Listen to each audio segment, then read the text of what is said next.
3 raisons.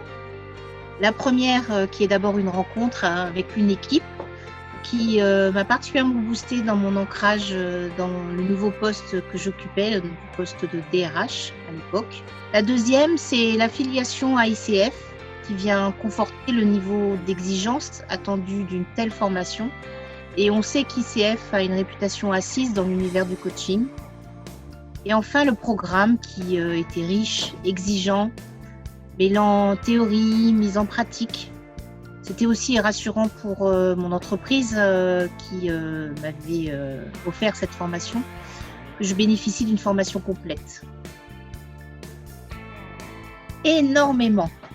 Déjà par rapport à ma pratique d'accompagnement des personnes, ça m'a aidé à réfléchir à ma posture, à me mettre plus souvent en position méta, c'est-à-dire observer ce qui se passe dans la relation et dans ma tête au moment de l'accompagnement. Et puis, j'ai appris les silences. Au-delà de l'écoute, il y a les silences qui accompagnent le cheminement du coaché. J'ai également expérimenté l'efficacité d'établir un contrat, c'est-à-dire de poser un cadre, des indicateurs et de maîtriser le processus en gardant la boussole.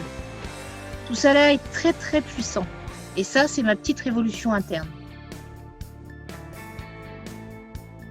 2 grands moments importants lors de ma formation. Le premier moment où j'ai ramé et souqué. Le deuxième où j'ai avancé, j'ai joué, pris du plaisir. Et les 2 ensemble où j'ai appris, compris, senti, vécu le coaching. Tout au début, lorsque j'ai lu les 11 compétences avant de signer mon engagement dans cette formation, cela me semblait tout à fait abordable compte tenu de mon expérience professionnelle. Et le premier module m'a fait l'effet d'un ballon de rugby envoyé direct au plexus. Et là, j'ai compris immédiatement qu'il allait falloir désapprendre pour mieux apprendre. Et cette période, qui a été particulièrement bousculante pour moi, a aussi été favorable à de profondes réflexions, notamment sur la posture de coach versus mon expérience de DRH. À cette époque, je pense que je manquais de verticalité et cela ne me donnait pas tout à fait les atouts pour être en pleine possession de mes moyens.